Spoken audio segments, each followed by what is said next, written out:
ঘুমের মধ্যে হঠাৎ জাঙ্কুক অনুভব করলো তার ঠোঁটে যেন কেউ একজন কিস করছে আর তার চুলগুলো আলতো করে বুলিয়ে দিচ্ছে। জাঙ্কুক এই অনুভবটাকে স্বপ্ন মনে করেছিল। স্বপ্নে দেখা সেই মেয়েটিকে তার ঠোঁটের সাথে চেপে ধরে আর তার ঠোঁটে একটা কামড় বসিয়ে দেয়।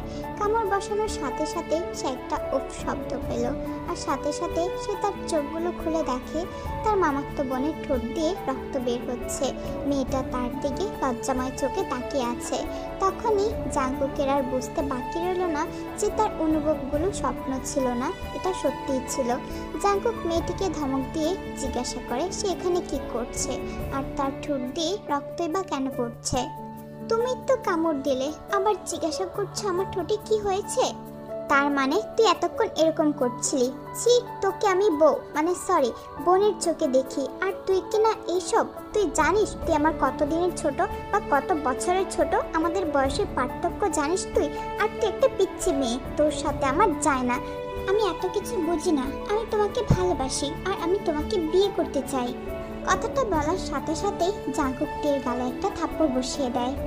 ছোট মানুষ হয়ে এত বড় বড় কথা তুই কেমনে বলিস? মাত্র 9-এ পড়িস আর তার উপর তুই প্রেম ভালোবাসার কথা বলছিস? তুই আমাকে বিয়ে করবি? হ্যাঁ, আমি তোর থেকে কত বড় তুই জানিস? তোর সাহস হয় কি করে আমাকে এত বড় কথা বলার?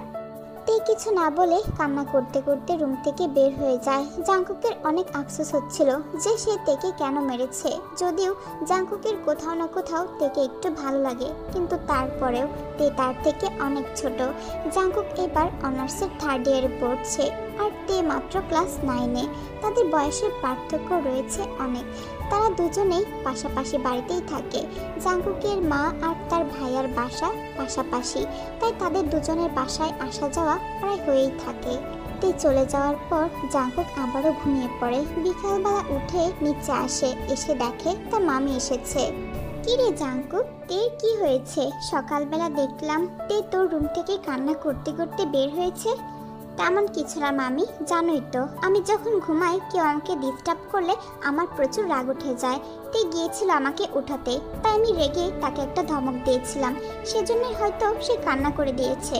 আরে জাঙ্কুক, তুই মেয়েটাকে কেন শুধু শুধু ধমক দিতে গেলি? হ্যাঁ, আমি তো তোকে তোর রুমে পাঠিয়েছিলাম, কতটা বেলা হয়ে গিয়েছিল, তোকে ডাকার জন্য পাঠিয়েছিলাম। কেন পাঠিয়েছিলে মা? তুমি জানো না কেউ যদি আমার ঘুমে ডিস্টার্ব করে তাহলে আমার কতটা রাগ ওঠে? হয়েছে, আমাকে আর জ্ঞান দিতে হবে না। যখন পাঠিয়েছিলাম কয়টা বাজে জানিস? বেলা 12টা বেজে গিয়েছিল। তারপরেও আমার রাজপুত্রের তো ঘুম থেকে ওঠার কোনো নামই নিচ্ছিল না। আমার যখন ভালো লাগবে আমি তখনই ঘুম থেকে উঠব। আমার রুমে কাউকে পাঠানোর কোনো প্রয়োজন নেই। জাঙ্কুক বাবা, ভালো হয়েছে তুই বাড়িতে রয়েছিস, আমার একটা কাজ করে দিবি? হ্যাঁ মামা, বলো কি করতে হবে? তুই তো জানিসই যে আমার মেয়েটা কতটা রাগী। থেকে বলেছিলাম যে আজকে তাকে আমি শপিং করিয়ে দিব, কিন্তু একটা কাজ থাকার কারণে তাকে আমি নিয়ে যেতে পারছি না। তাই তুই যদি তাকে নিয়ে একটু শপিং মলে গিয়ে শপিং করে দিতি তাহলে খুব ভালো হতো। ঠিক আছে মামা, তুমি চিন্তা করো না, আমি তেকে নিয়ে শপিং মলে যাব। এই নে টাকাটা, যা যা চাইবে সব কিছু কিনে দিবি। না না মামা, টাকা লাগবে না, আমার কাছে টাকা আছে, যেভাবে দিচ্ছি সেভাবে নে। আর হ্যাঁ, তে বাইরে আছে, তুই তাকে ডেকে শপিংয়ের কথা বল, তাহলে তোর সাথে চলে যাবে। জাঙ্কুক তার মামার কাছ থেকে টাকাটা নিয়ে বাইরে এসে দেখে তে তার বান্ধবীর সাথে কথা বলছে। জাঙ্কুক তেকে কয়েকবার ডাক দেয়, কিন্তু তে শুনেও না শোনার ভান করে দাঁড়িয়ে আছে। এই যে তে, আমি তোকে কতক্ষণ ধরে ডেকে যাচ্ছি, আমার কথা কি তোর কানে যাচ্ছে না? মামা আমাকে টাকা দিয়েছে তোকে শপিংয়ে নিয়ে যাওয়ার জন্য। এখন যদি তুই আমার সাথে না যাস তাহলে কিন্তু টাকাটা আমি মেরে দিব। তারপর কম দামে দেখে কিছু ড্রেস এনে তোকে দিয়ে দিব আর বাকি টাকাটা আমার থাকবে। জাঙ্কুকের কথা শুনে তে কিছুই বলছে না, কিন্তু তার বান্ধবী হাঁ করে জাঙ্কুকের দিকে তাকিয়ে আছে, যেটা দেখে তের খুবই জেলাস হচ্ছে। এই যে তুই ওর দিকে হাঁ করে তাকিয়ে আছিস কেন?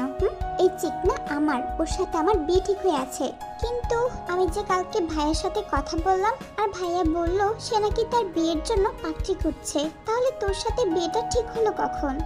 এই যে মেয়ে, কি উল্টাপাল্টা বকছো? তোমার সাথে আবার আমার কবে দেখা হয়েছে? এগুলো আমি কখন বললাম তোমাকে? ভাইয়া, তুমি আমাকে ভুলে গেছো? তোমার সাথে না রাত্রে আমার ফেসবুকে কথা হয়েছে, আমার আইডির নাম হচ্ছে অ্যাঞ্জেল প্রিয়া। ও, তুমি সেই মেয়ে। তোমার সাথে কথা বলার সময় ভেবেছিলাম তুমি হয়তো সুন্দরী না, কিন্তু এখন তো দেখে মনে হচ্ছে আকাশ থেকে পরি নেমে এসেছে। জাঙ্কুক এগুলো বলে তেকে জেলাস ফিল করানোর চেষ্টা করছে। ইস ভাইয়া, কি যে বলেন না, আমার বুঝি লজ্জা লাগে না? লিসার বাচ্চা, তো লজ্জা লাগে তাই না? দেখাচ্ছি মজা। এইটা বলেই তে তার স্কুল ব্যাগ দিয়ে লিসাকে মারতে থাকে।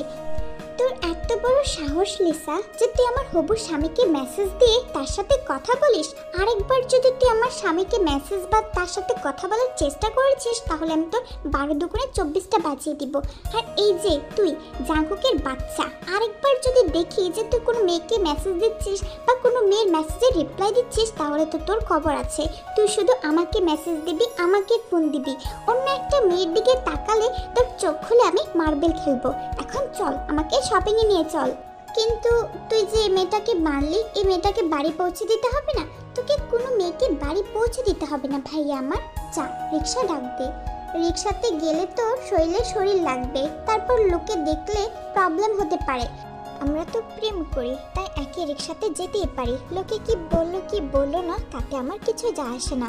পাগল হয়ে গেছিস নাকি তুই? আমরা আবার প্রেম কখন করলাম? বাদ দাও এসব, চলো রিক্সা ডাকো, শপিং এর জন্য লেট হয়ে যাচ্ছে। পরে বাধ্য হয়ে জাঙ্কুক রিক্সা ডেকে তেকে নিয়ে শপিং মলের উদ্দেশ্যে রওনা হলো। তে রিক্সায় জাঙ্কুককে অনেক জ্বালিয়েছে, তার হাতটা ধরে রেখেছিল। তাদেরকে দেখে মনে হচ্ছিল যেন তারা দুজনে স্বামী স্ত্রী। অবশেষে শপিং মলে এসে তে তার ইচ্ছা মতো শপিং করেছে। তার বাবা তাকে 5,000 টাকা দিয়েছিল, অথচ সে শপিং করেছে 8,000 টাকা। 3,000 টাকা জাঙ্কুকের হাত থেকে দিয়েছে। বেচারার তো খালি পকেট নিয়ে বাড়ি ফিরতে হবে এখন। ওহ, আমাকে যে কোন শয়তানে ধরেছিল উপরওয়ালাই জানে। কোন দুঃখে যে এই মেয়েকে শপিং মলে নিয়ে আসতে রাজি হলাম আমি জানি না। এই জন্যই মানুষে বলে জীবনে যাই করো না কেন মেয়ে মানুষদেরকে নিয়ে কখনো শপিং মলে যেও না। তোমার জীবন তো ঘুরিয়ে ঘুরিয়ে শেষ করবে, প্লাস তোমার পকেটটাও ফাঁকা করে দিবে। আরে জাঙ্কুক, তুমি এখানে কেমন আছো? এই তো ভালো। ন্যান্সি, কি অবস্থা? অনেকদিন পর দেখা হলো। হ্যাঁ, অনেক দিন হয়ে গেছে, সেই কলেজ লাইফের পর আর আমাদের দেখা হয়নি। বাই দ্য ওয়ে, তোমার সাথে মেয়েটা কে? ও হচ্ছে আমার মামা, আমি হচ্ছে ওর হবু বউ আর এখন প্রেমিকা। আর আপু, এভাবে হুটহাট করে শপিং মলে কাউকে চিনতে পারলে যে হাত ধরতে হবে তেমন তো কোনো কথা নেই। হাতটা ছেড়েও তো আপনি ভালো করে কথা বলতে পারেন। জাঙ্কুক, এত ছোট মেয়ের সাথে তুমি রিলেশন করো আর তার সাথে তোমার বিয়েও ঠিক হয়ে গেছে? আরে ন্যান্সি, ওরকম কিছুই না। ও হচ্ছে আমার মামাতো বোন, আমাকে অনেক ভালোবাসে তো তাই আর কি মজা করছে। সামথিং বুঝতে পেরেছি। আচ্ছা যাই হোক, বাইরে আমার বয়ফ্রেন্ড অপেক্ষা করছে, আমি বরং আসছি, অন্য একদিন দেখা হবে। আর হ্যাঁ, তোমাদের বিয়ে হলে আমাকে অবশ্যই ইনভাইট করো। হ্যাঁ আপু, অবশ্যই ইনভাইট করব। আর আপনার যে বয়ফ্রেন্ড আছে সেটা আগে বলবেন না? আপনার বয়ফ্রেন্ডকে সাথে করে নিয়ে আসলেই পারতেন। অন্যদিন নিয়ে আসা যাবে, আজকে বরং আমি আসছি। ঠিক আছে, ভালো থেকো তোমরা, বাই। হয়েছে মহারানী, আর দাঁড়িয়ে দাঁড়িয়ে দাঁত কেলাতে হবে না। চলেন, অনেক রাত হয়ে গেছে, বাড়ি ফিরতে হবে। তারপর তারা শপিং শেষ করে বাড়ি ফিরে আসে। বাড়ি ফিরে এসে জাঙ্কুক তার 3,000 টাকার কথা চিন্তা করছিল। যদি তে তার বাবাকে বলে 3,000 টাকা ফেরত দিত তাহলে জাঙ্কুকের জন্য খুবই ভালো হতো। আসলে জাঙ্কুক মধ্যবিত্ত ফ্যামিলির ছেলে, তাদের ফ্যামিলি এতটা বড়লোক না। জাঙ্কুকের নানা অনেক ধনী ছিল, সেই হিসেবে তার মামার টাকা পয়সার কোনো অভাব নেই। যারা মধ্যবিত্ত ফ্যামিলি থেকে বড় হয়েছে তারাই জানে টাকাটা কি। তারা 1 টাকা খরচ করলেও তার হিসাব রাখতে হয়। ভাইয়া, তোমাকে আন্টি ডাকছে রাতের খাবার জন্য, যাও নিচে যাও। জাঙ্কুক চলে যাওয়ার পরেই তে জাঙ্কুকের ফোনটা হাতে নিয়ে সোজা তার মেসেঞ্জারে ঢুকে যায় এবং সমস্ত মেসেজ সে ডিলিট করে দেয়। সমস্ত মেয়েদেরকে সে ব্লক করে দেয়। শুধুমাত্র তার একটা অচেনা আইডি মেসেঞ্জার লিস্টে রেখে ফোনটা রেখে ওখান থেকে চলে যায়। খাবার শেষে জাঙ্কুক এসে তার ফোনটা হাতে নেয়, মেসেঞ্জারে ঢুকে দেখে মেসেঞ্জারে কোনো কিছুই নেই। হঠাৎ করে একটা অচেনা আইডি থেকে মেসেজ আসে, জাঙ্কুক তুমি রাতে খাওয়া দাওয়া করেছো? তোমার শরীরটা এখন কেমন আছে? ভালো আছো তো? এই যে মিস, আপনি কে? আমি তো আপনাকে চিনি না, আর আপনি আমার নাম জানলেন কি করে? আমি তোমাকে চিনি আর তুমিও আমাকে চেনো, আমি তোমার খুব আশেপাশেই থাকি। আশেপাশেই থাকেন? তাহলে তো আমি আপনাকে চিনতে পেরেছি। আপনি আর কেউ না, আমার ছোট্ট কিউট বোন তে। এই শালা, বোনটা কি বাদ দেওয়া যায় না? বউ বললেও তো পারিস। সবাইকে কি বউ বানানো যায়? সবাইকে বলতে কে বলেছে? তুই শুধু আমাকে বউ বলবি, আমি তোর বউ। আমি তোকে কিভাবে বলবো? তুই তো হচ্ছিস আমার আদরের ছোট বোন। আমি তোকে ছোটবেলা থেকে কোলে পিঠে করে মানুষ করেছি, তোকে কত কোলে নিয়েছি, আর তুই কিনা আমাকে ভালোবাসিস? আমি তোকে কতবার বলবো যে তুই আমাকে বোন বলবি না, এরপরেও তুই বোন বোন করছিস। তোর তো আমার 12টা বাজাতে ইচ্ছে করছে। আর ছোট ছোট করছিস কেন? ভালোবাসার কোনো বয়স হয় না, তুই সেটা জানিস না? আর তুই আমার থেকে এতটাও বড় না, মাত্র 8 বছরের পার্থক্য আমাদের বয়সের। হয়েছে বাবা, তোকে আর জ্ঞান দিতে হবে না, অনেক রাত হয়েছে, ঘুমিয়ে পড়। জাঙ্কুক ফোনটা রেখে দিয়ে ঘুমিয়ে যায়। পরের দিন সকালবেলা জাঙ্কুক ঘুম থেকে উঠে দেখে তে তাকে জড়িয়ে ধরে শুয়ে আছে। এই তুই এভাবে জড়িয়ে ধরে শুয়ে আছিস কেন? মামি অথবা মা এসে দেখলে কি ভাববে বলতো? মাত্রই তো এসে একটু জড়িয়ে ধরলাম, আর এরকম করছো কেন তুমি? ছাড় বলছি আমাকে। আর এত সকাল সকাল তুই আমার রুমে কি করছিস? বাড়ি আন্টি তো পাঠিয়েছে তোমাকে ঘুম থেকে ওঠানোর জন্য। উফ, এই মাকে নিয়ে আমি আর পারবো না। মা যে কেনই তোকে আমাকে ডাকার জন্য পাঠায় মাই জানে। অন্য কেউ কি নেই? কেন অন্য কেউ কেন তোমাকে ডাকতে আসবে? আমি হচ্ছে তোমার ফিউচার ওয়াইফ, তাই আমি তোমাকে ডাকবো। ঠিক আছে তুই যা, আমি ফ্রেশ হয়ে তারপর নিচে যাব। তুই মুখ বেঞ্চি কেটে ওখান থেকে চলে আসে। কিছুক্ষণ পর জাঙ্কুক ফ্রেশ হয়ে নিচে আসে। খাওয়া দাওয়ার টেবিলে সবাই কথা বলছিল। এর মাঝে জাঙ্কুকের বিয়ের কথাটা উঠে আসে। তের মা বলছিল সে নাকি জাঙ্কুকের জন্য পাত্রী দেখবে। কেন মা, ভাইয়ার জন্য পাত্রী কেন দেখতে হবে? ভাইয়ার কি এখনো বিয়ের বয়স হয়েছে নাকি? ও মা, মেয়ের কথা শোনো, জাঙ্কুককে বিয়ে দিতে হবে না? হ্যাঁ অবশ্যই দেবে, কিন্তু চোখের সামনে পাত্রী থাকতে এত খোঁজাখুঁজির কি দরকার? মানে কি বলছিস তুই? আমাদের আশেপাশে কি কোনো ভালো মেয়ে আছে জাঙ্কুকের জন্য? উফ মা, এসব কথা বন্ধ করো তো, আমি যাচ্ছি, আমার খাওয়া শেষ। তে খাবার টেবিল থেকে উঠে চলে যায়। কিছুক্ষণ পর জাঙ্কুকের খাওয়া শেষ হলে সে উপরে যাচ্ছিল তার নিজের রুমে। তখনই তে তার হাতটা ধরে টেনে নিয়ে যায় এবং দেওয়ালের সাথে তাকে চেপে ধরে। জাঙ্কুককে কিছু বলার সুযোগ না দিয়ে সে সরাসরি জাঙ্কুকের ঠোঁটে কিস করে বসে। কিছুক্ষণ পর ছেড়ে দিল আর বলল, আমি তোমাকে অনেক ভালোবাসি, আমি তোমাকে ছাড়া বাঁচবো না। কেন তুমি আমার ভালোবাসা বুঝতে পারছো না? জাঙ্কুক স্তব্ধ হয়ে দাঁড়িয়ে আছে। সে কি বলবে বুঝতে পারছে না। জাঙ্কুকও তেকে ভালোবাসে, কিন্তু বাস্তবতা অনেক কঠিন। তার মামা তাকে অনেক বিশ্বাস করে। কি হলো, চুপ করে আছো কেন? কিছু তো বলো। তুই কেন পাগলামি করছিস? আমার সাথে তোর যায় না। আমাদের সম্পর্কটা কেউ মেনে নেবে না। মাঝখান থেকে আমাদের মধুর সম্পর্কটা নষ্ট হয়ে যাবে। আর আমি আমার মামা মামির ভালোবাসা থেকে বঞ্চিত হতে চাই না। তোকে ভালোবেসে পালিয়ে নিয়ে বিয়ে করতে পারি, কিন্তু মামা মামির কাছে আগের মতো ভালোবাসার সম্মান কোনোটাই পাবো না। তোরা হচ্ছিস উচ্চ ফ্যামিলির মেয়ে, আর আমরা হচ্ছি মধ্যবিত্ত ফ্যামিলির ছেলে। আমার বাবা কখনোই রাজি হবে না যে আমি একটা উচ্চ ফ্যামিলির মেয়েকে বিয়ে করি। আর এর মাঝে আমার আরেকটা সমস্যা আছে, যার কারণে হয়তো আমি বিয়েও করতে পারবো না। আশা করি তুই বুঝতে পেরেছিস। তুই এখনো অনেক ছোট, যখন বড় হবি তখন সব কিছু বুঝতে পারবি। তুই যে আমাকে ভালোবাসিস বলছিস, এটা তোর আবেগ, যেটা বেশি দিন থাকবে না। কিছুদিন পর এই ভালোবাসা শেষ হয়ে যাবে, তখন আর আমাকে তোর ভালো লাগবে না। তুই যখন কলেজে যাবি, নতুন নতুন ছেলে মেয়েদের সাথে পরিচিত হবি, তোর বান্ধবীরা যখন বয়ফ্রেন্ড নিয়ে ঘুরবে, আর তোর মনে হবে যে তুই কেন ঘুরতে পারছিস না, তখন তোর মনে আশা জাগবে প্রেম করার। এই শোনো, আমি আর এখন ছোট নেই। আমি সামনে এসএসসি পরীক্ষা দিব, আর যারা 10ম শ্রেণীতে পড়ে তারা কেউই ছোট না। আমি বড় হয়েছি, আর আমি সব কিছুই বুঝি। আর তোমাকে আমি সত্যিই ভালোবাসি। এই ভালোবাসা কোনো আবেগ না। আমি তোমাকে অনেক ভালোবাসি। ক্লাস 9 থেকে আমি তোমাকে ভালোবাসি। এটা কখনো সম্ভব না। কেন সম্ভব না বলো? আমার অনেক বড় একটা প্রবলেম আছে। কি সমস্যা আমাকে বলো, আমি তোমার সব সমস্যাকেই মেনে নিতে রাজি আছি। তোর মতো কত মেয়ে বলেছে যে তোমার সমস্যা থাকলেও আমি তোমাকে ভালোবাসবো, আর শোনার পরেই সবাই চলে গিয়েছে। আমি যাব না। আগে বলো কি হয়েছে? আর একটু বড় হও, তখন বলবো। আর হ্যাঁ, ভালো থাকবি। কালকে আমি চলে যাচ্ছি, আমার ভার্সিটি খোলা হয়ে গেছে।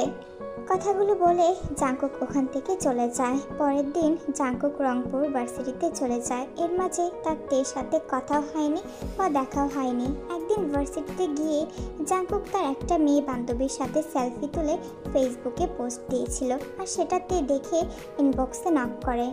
এই যে ওই মেয়েটি কে, যার সাথে ছবি তুলে তুই পোস্ট করেছিস? আমার বান্ধবী। কেন, কি হয়েছে? বান্ধবী তাই না, আর কি হয়েছে?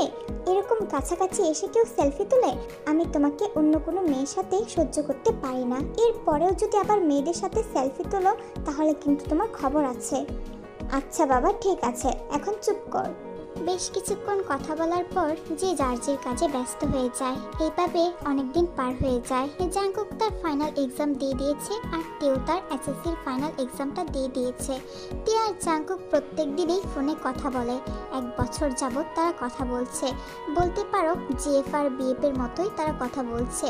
তে অনেকবার জাঙ্কুকের কাছে তার প্রবলেমটা জানতে চেয়েছে, কিন্তু জাঙ্কুক একবারও বলেনি। এখন সে একটা চাকরি খুঁজছে আর তে ইন্টারে পড়ে। তে প্রত্যেকদিন জিজ্ঞাসা করবে যে জাঙ্কুকের কিসের প্রবলেম, এতদিন বলেনি, কিন্তু আজকে বাধ্য হয়ে জাঙ্কুক থেকে সবকিছু বলে দেয়। তে আমি কোনোদিন বাবা হতে পারবো না। একটা অ্যাক্সিডেন্টের সময় এই সমস্যাটা হয় আর ডাক্তার বলে যে আমি আর কখনো বাবা হতে পারবো না। জাঙ্কুক তেকে মেসেজটা দিয়ে দিয়েছে। তে মেসেজটা সিন করে তাকে একটা হার্ট ইমোজি দিয়ে অনলাইন থেকে চলে যায়। জাঙ্কুক জানে যে সে কেন চলে গিয়েছে, তার প্রবলেমের কথা শুনে চলে গিয়েছে। দেখেছ তে, আমার প্রবলেমের কথা শুনে তুমি আমাকে একটি মেসেজও না দিয়ে চলে গিয়েছো। আর আমাকে বিয়ে বা কেন করবে? আমি কোনোদিন তোমাকে মা ডাক শোনাতে পারবো না। জাঙ্কুক থেকে তার প্রবলেমের কথা বলার পর তে 3 দিন যাবৎ অনলাইনে আসছে না। জাঙ্কুক তাকে অনেক মিস করছে। তে তাকে অনেক কেয়ার করত, অনেক শাসন করত। তার দেওয়া মেসেজগুলো জাঙ্কুক মিস করছে। 3 দিন পর তে অনলাইনে আসে। তার নামের পাশে সবুজ বাতিটা জ্বলে। তেকে অনলাইনে দেখে জাঙ্কুক তাকে একটি মেসেজ দেয়। তে কেমন আছিস তুই? এই তো ভালো আছি, তুমি কেমন আছো? আমিও ভালো আছি। বাড়ির সবাই কেমন আছে? সবাই ভালোই আছে। ভালো মন্দ জিজ্ঞাসা করার পর তে বা জাঙ্কুক কেউ কিছু বলছিল না। কিছুক্ষণ পর তে অনলাইন থেকে আবারও চলে যায়। দেখেছিস তে, আগে কত কথা বলতি আর এখন কথাই বলতে চাচ্ছিস না। এটাই তোর ভালোবাসা। বলেছিলাম না তোর ভালোবাসা বলতে কিছুই নেই, এই সবগুলো আবেগ। আমার সমস্যার কথা শুনে তোর ভালোবাসা জানলা দিয়ে পালিয়ে গিয়েছে। অবশ্য সব মেয়েরাই এরকম, আমাকে ভালোবাসি বলতো, কিন্তু প্রবলেমগুলো জানার পর কথা বলাই বন্ধ করে দিয়েছে। যদি অন্য মেয়েদের থেকে তোর ব্যাপারটা একটু আলাদা, কারণ আমি তোকে ভালোবাসি। জানি না কোনোদিন তোকে ভুলতে পারবো কিনা। তোকে অনেক মিস করছি তে, তোর মেসেজগুলো অনেক মিস করছি। এভাবে দেখতে দেখতে আরও বেশ কিছুদিন পার হয়ে যায়। জাঙ্কুকের একটা চাকরি হয়েছে, এখন আর সে বেকার না। কিছুদিন পর সে শুনতে পেল তের বিয়ে ঠিক হয়েছে একটা এমবিবিএস ডাক্তারের সাথে। শুনেই তার ভালো লেগেছে। বিয়ের তারিখও ঠিক হয়ে গেছে। বাড়ি থেকে সবাই ফোন করছে বাড়িতে ফিরে যাওয়ার জন্য। বিয়ের 4 দিন আগে তে তাকে ফোন করে, ভাইয়া আমার তো বিয়ের দিন তারিখ ঠিক হয়ে গেছে, তুমি বাড়ি কবে ফিরছ? আমার তো বিয়েতে আসতে ইচ্ছেই করছে না, কিন্তু বাড়ি থেকে এত ফোন করছে যে না এসেও থাকতে পারবো না।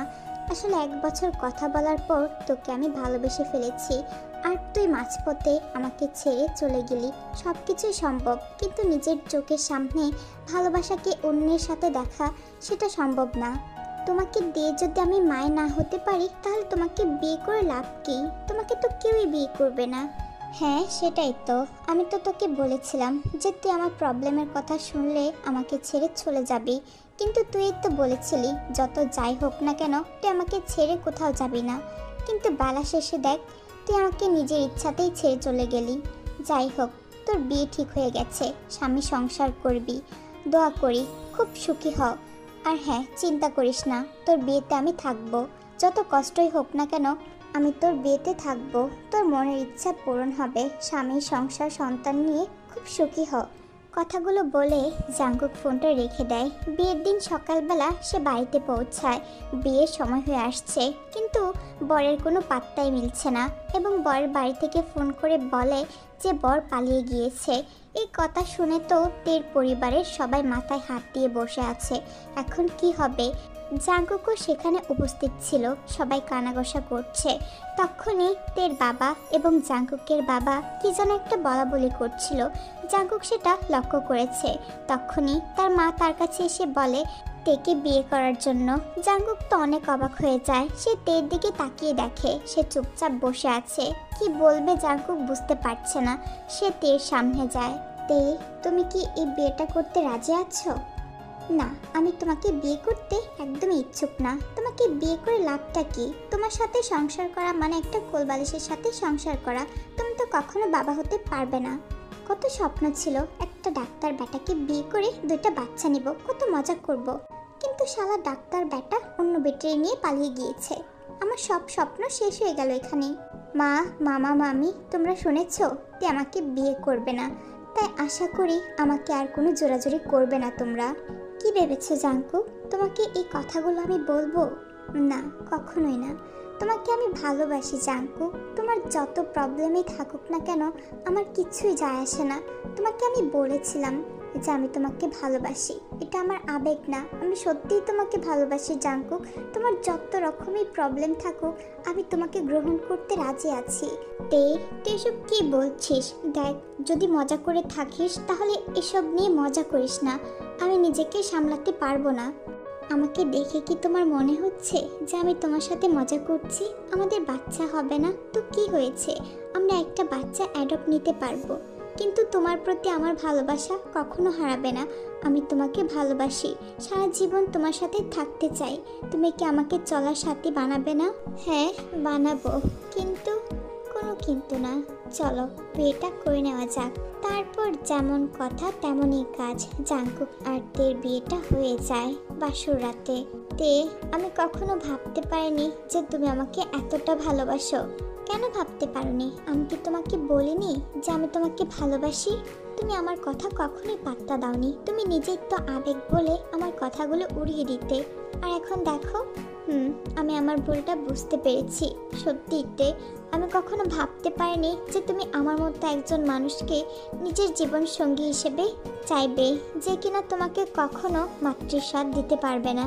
প্লিজ জাঙ্কুক, এইভাবে বলো না। আমাদের সাথে কি হবে না হবে সব উপরওয়ালা ঠিক করে রেখেছে, তাই এসব কথা আমরা নাই বললাম। আচ্ছা তে, তোমার সাথে যার বিয়ে ঠিক হয়ে গেছিল সে যদি পালিয়ে না গিয়ে চলে আসতো, তাহলে কি তুমি তাকে সত্যিই বিয়ে করতে? না, কখনোই করতাম না। আর সে তো আসতোই না, আমি তার সাথে বিয়েটা ভেঙে দিয়ে এসেছি। বিয়ের 2 দিন আগে আমি তার সাথে দেখা করি এবং তাকে আমি সব কিছু বলি যে আমি তোমাকে ভালোবাসি। মানুষটা অনেক ভালো ছিল, তাই সে নিজে থেকে সরে গিয়েছে, তাই তো আজকে আমি তোমার হতে পেরেছি। জাঙ্কুক তেকে শক্ত করে জড়িয়ে ধরে আর তারা একে অপরের ভালোবাসায় ডুবে যায়। এভাবে দেখতে দেখতে 2টি বছর পার হয়ে যায়। তে তার পড়াশোনা কমপ্লিট করে ফেলেছে। কিছুদিন যাবত তার শরীরটা একদম ভালো লাগছে না, ঠিকমতো খাওয়া দাওয়া করতে পারে না, তার বমি হচ্ছে। জাঙ্কুক তো তেকে নিয়ে অনেক চিন্তিত। অবশেষে তাকে ডাক্তারের কাছে নিয়ে আসে। পরীক্ষা নিরীক্ষা করার পর ডাক্তার যে খবরটা দিয়েছে সেটা শোনার জন্য তারা দুজনের থেকে কেউই প্রস্তুত ছিল না।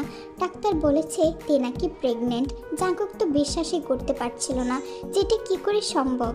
তাই সে আবারও টেস্ট করে আর সেখানে স্পষ্ট লেখা ছিল যে সে বাবা হতে পারবে। কিন্তু যখন অ্যাক্সিডেন্ট হয়েছিল ওই ডাক্তার তাকে কেন বলেছিল যে সে কখনো বাবা হতে পারবে না? জাঙ্কুক আবার ওই হসপিটালে যায় এবং ডক্টরকে জিজ্ঞাসাবাদ করে। ডক্টর বলে যে সে রিপোর্টটা ভুল দিয়েছিল, আরেকজনের রিপোর্ট জাঙ্কুককে দিয়ে দিয়েছিল। জাঙ্কুক ডক্টরকে তেমন কিছু বলে না, সে চাইলেই পারত তাকে পুলিশে দিতে, কারণ তাদের একটা ভুল সিদ্ধান্ত মানুষের জীবনটা পুরোপুরিভাবে নষ্ট করে দিতে পারে। জাঙ্কুকের জীবনটাও তো নষ্ট হয়ে যেতে পারত একটা মিথ্যের জন্য।